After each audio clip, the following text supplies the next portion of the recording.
So you want to start a business, but what do you want to do? Where do the ideas come from? How do you even know how to start? What if you don't have an idea?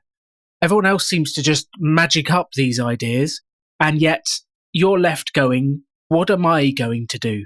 Well, welcome to an episode of Rebel Entrepreneur that is all about coming up with ideas, and it was inspired by one of our listeners to the show, Tony, who's joining me today. Tony, welcome to the show.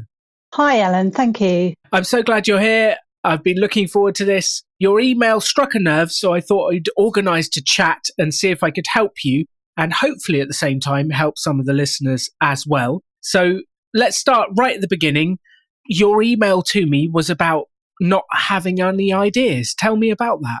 Yes, I'm looking to start a business, but the only trouble is I don't know where to start from. I don't have any ideas of what to do. So you don't have any ideas of what to do, but you have a general thing that I really would like to start a business. Yeah, I'd really like to work for myself. I'm just tired of working for other people and not reaping the rewards for myself. Just working for them and making them happy and not myself. Cool. So what do you do currently? What kind of work do you do? What are you involved in? Well, currently I'm an admin assistant for an eco paint company. I'm only working part-time because I've moved. Yeah, it's just part-time hours at the moment. So I've got a lot of free time in the afternoon. That sounds perfect. Free time is good. It gives us time to come up with ideas, time to explore, time to do things. Mm. The first thing I wanted to say to you and to everyone is I think what tends to happen with businesses is people have a million ideas. They can kind of wander around and they go, oh, I could start a cafe. I could start a restaurant. I could do pizza. I could do this. And they have like a million ideas and then they don't know which one to do. Mm. Or the second option is they kind of have one idea that they've always wanted to do. Mm-hmm. It's like, I've always dreamed of owning a wine bar, running a restaurant, being a photographer, insert thing. And then the final group is, I'd love to start a business. I just don't know what to do. And I kind of think people are waiting for the idea to come to them. Mm. And my experience is they're like, well, I don't have any ideas. And they keep repeating, I don't have any ideas. And my current theory is if we repeat, I don't have any ideas, it actually fills the space that the ideas would come into if we let them.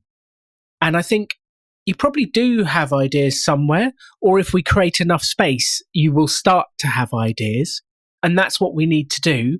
Mm. I think we could have lots of ideas right now, and you could go, well, okay, what are you into? What do you like doing? What's this? What's that? And we could come up with a million ideas straight away. One of the key bits we talk about at the Rebel Business School and on the podcast is make sure you start a business doing something you actually enjoy, because you could start a business doing anything, Tony. Why would you pick something you don't enjoy? I've never understood that. People are like, I started this business, I really don't like it. It's like, well, stop. Do something you do like. You can make money doing anything. Mm. So I guess actually, let's start there. Yep. What do you like doing with your spare time? I like doing art or craft activities. So I like sewing, I like knitting, cross-stitching, I like growing plants, and I really do like ancestry. So looking into people's history, family history. Oh, wow. That's very cool. Hmm. Have you thought about starting a business around any of those things? I had thought of starting a business around ancestry or looking into people's family histories. I had thought of possibly starting a business where I could create family trees for people as gifts, maybe a wedding gift or just a birthday present or something like that. Or you're getting really old, here's your family tree present. Yeah. I don't think we're allowed to say that. But I love that idea. So what stopped you from doing it?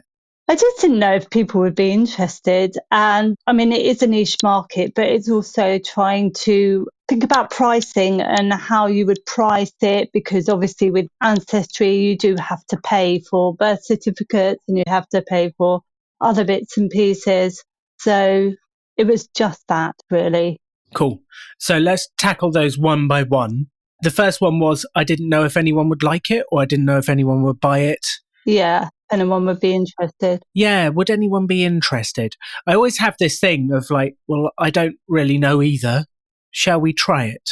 Because we just don't know. No. Like, I get a good feeling they are, because there are lots of ancestry services. There are lots of things to do with that. I get a good feeling actually people probably would like it, but there is only one real way to know if someone would be interested, and that's to offer them something and see if they buy it. That's it. If they buy it, you have a business. If they don't, we've learnt that single person didn't want it. And then we can try a few more people. And eventually you come up with like, oh, okay, I've asked 1,000 people and everyone has said no. This is probably not the right idea for now. Mm-hmm. But maybe 10 have said yes. And then you go, oh, I've got a mini experiment. I can see if it works. I can see what happens. So I'd be thinking, let's run a mini experiment. Let's come up with a package or a couple of packages, come up with a price, and then offer it to a bunch of people and see if they buy. How does that sound? Yeah, that sounds perfect. Cool. So the things that were stopping you is, number one, you didn't know. Number two, pricing. Mm-hmm. And then number three was just like a general, I don't quite know how to progress. Perfect. Yeah, exactly that. Cool. Okay, so number one, you can never know until you offer it to people. So we just need to start offering it to people and get going, which kind of leads us on to number two, which is what's the package and the pricing? Yeah. Like, how do you come up with a package or a pricing? That I have absolutely no idea. The first thing to realize is it's all just made up, Tony. Every business out there just made it up at some stage. We think there's some kind of logic, and maybe there is, but we all just make it up. I mean, I'm sat here. You probably know I love Lego. Here's one of my Lego models. This is Indiana Jones and his dad in one of the cars, and they have a little sign saying Berlin, turn right. Someone made this up. Like, they made up that people would buy a plastic car made of bricks. And then there's like a mug like me that goes, yes, I'll spend 30 of my great British pounds on this and I will give you money. It's all made up, everything. And I don't care what it is. You look around on your desk, the microphone, someone made that up. Mm-hmm. Someone made up the software we're talking about. Someone made up my water bottle. And I was like, oh, yes, I really need a water bottle. And I need one with a nice clip and a little thing that opens when I press the button because it makes me feel good every time I do it. That's what I need in my life. And I will swap my hard-earned money for this thing. It's all made up. All of it. And why do I say that to you? Because I want to empower you to know you can make it up too. Okay. Like, we can do some checking. We'll look online. We'll have a look on Etsy to see if anyone else is doing something different. We'll look at the prices. We'll do some research. Yeah, that's great. But it's all made up. It's all made up. However you want to present it to the people that hire you. Maybe you like get a graphics designer to create something nice and you put the actual details in and then you like send it to them so they can print it out. Maybe it's done something else. Maybe it's a big scroll they open. I can almost imagine you sending them like an old school scroll that you've used coffee stains to make it look old, and they open it out and it's kind of almost so maybe it has your voice that reads it. Hear ye, this is the family tree of the who knows what it is. But we can have some real fun with this. It's all made up. We just need to make something up and see if someone buys it. And if we do, you have a business. If you don't, that's okay. We'll come up with another idea. Mm-hmm. How are you feeling? Yeah, that sounds brilliant. That sounds perfect. Do you think you could make up some random stuff for me? I probably could. I think you have the ability. So let's have a go at a first package, which you said you had lots of ideas. It was like a birthday present. It was possibly a wedding present. Yeah, or a wedding combining two families together. Ooh, I love that. Let's do that. The bride's family and the groom's family. So package them together. I was thinking with a frame and £50. So we're going to hold off the pricing for a little bit. Oh, okay. Because if you actually create something physical with a frame, mm-hmm. we're going to have to buy the frame from somewhere. So there's going to be a little bit of research that goes into it. So I'm going to set you some homework. Okay. Because there is a danger that we just come up with a price and go, it's £50. And then we do it. And then we lose money on the first one because we didn't realize the frame was 25 and it took us 8 hours to do it. Fine. And it was this and that. And then like, oh, wow. Like I've done a lot of work for £4.50 profit or a small loss. So we need to be a little bit like cautious in the middle bit, but we make up the package. So I think let's come up with the package. So you're going to pitch to these people a joint family tree, bringing together the families. Yep. And it's going to be beautiful. And I guess we need to give them we could come up with a sample of what it looks like. And then we can just go out and start pitching it after we've come up with the pricing. Let's write some text, like a title. What is it? A wedding family tree, bringing the families together? Yeah, you could say that, couldn't you? Yeah. Yeah. And then I guess we should probably have a little look online to see if anyone else is doing it as well. There are actually hundreds of images for wedding family tree that we can borrow from. There's Pinterest. There's someone on Etsy actually selling it at the moment, which is interesting. Oh. So we can do a little bit of research. But if someone's already selling it, what does that tell us? People are buying it. There's a market. Yeah. Now, sometimes this would scare people off. They're like, oh, I can't do it because someone else is already doing it. No. To me, it's like, this is a good sign. Someone's doing it. Someone's making money out of it. We can do it too. Mm-hmm. So it's a good sign. So I'd like, okay, great. I can do some research, have a look on the internet, get some ideas, learn what to do. I just need to write some text of what it is.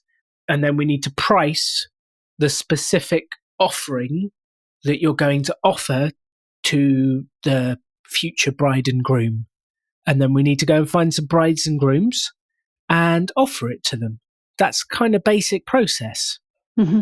How are you doing, Tony? Is this making sense? Yes, perfect sense, yeah. I love this. We're 14 minutes, 42 seconds into the podcast and you've gone from no ideas to your first product.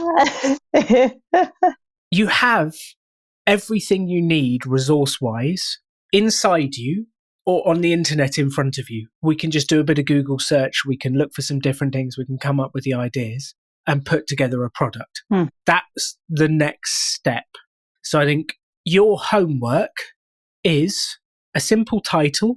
Yep. And a paragraph about what it is.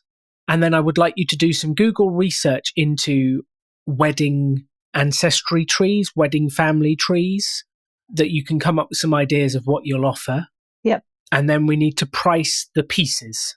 Because if it's something that they display at the wedding, it sounds like it'll need to be physically created, printed, whatever it is. But we need to know how much that costs us. And then we can go, okay, roughly it's going to cost us £30 for materials and it's going to take me a couple of hours to produce it. So my price is going to be £80, £90, whatever your price is going to be. And then we can start trying to find people to sell to, which is a whole another subject. But we need to do that first bit of coming up and refining the idea. Mm-hmm. Cool. I feel like you've got enough to be able to do this. Do you feel like you've got enough? Is there any doubt in your mind? What's going on in there, Tony? Let us in. No, it's just, are people going to be willing to pay that price? That's the only caution I have. Will people want to pay are they going to want to pay sort of like £80, £90? I know people do, and they pay this amount for other things. But yeah, it's just... I've got two thoughts for you on that. Thought number one is, how much does the average wedding cost? Oh, yeah. Enough. Enough. It's like £30,000 now or something ridiculous. Like, for the wedding, people will lay out the money to have something amazing and to create a statement and to do something, and they will want to. They will want to. And thought number two is, we don't actually know if they'll pay until we ask. No one can know. I don't have a crystal ball. You don't have a crystal ball. I actually have a really good feeling about this one. Some times I speak to people about their products and I don't have a good feeling. But that also, I've learned, doesn't mean that it won't work. It means that I wouldn't buy it. It doesn't mean that other people wouldn't buy it. So what we have to do is go out and ask. That's the only way to know. And I think the final thought on this pricing bit is quite often when we're starting a business, we judge what other people would spend by what we would spend. And other people are not you. Mm-hmm. Other people are completely different. Some people have incredibly high paying jobs. Some people freely spend money. Some people would love a symbol of bringing the two families together and would happily spend £1,000 doing it properly. You just don't know. We have to go out and ask. Yeah, that sounds plausible. Sounds plausible. Mm. I think your business idea so far is highly plausible. Oh, yeah.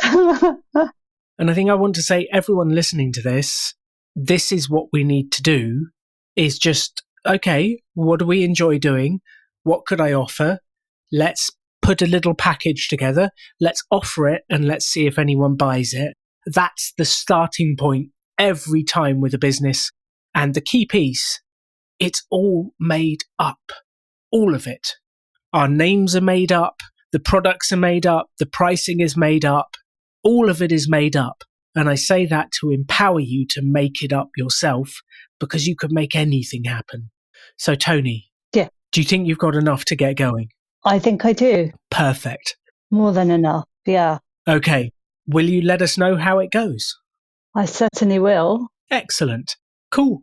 And then our final closing message to everyone listening to this is, it's all made up.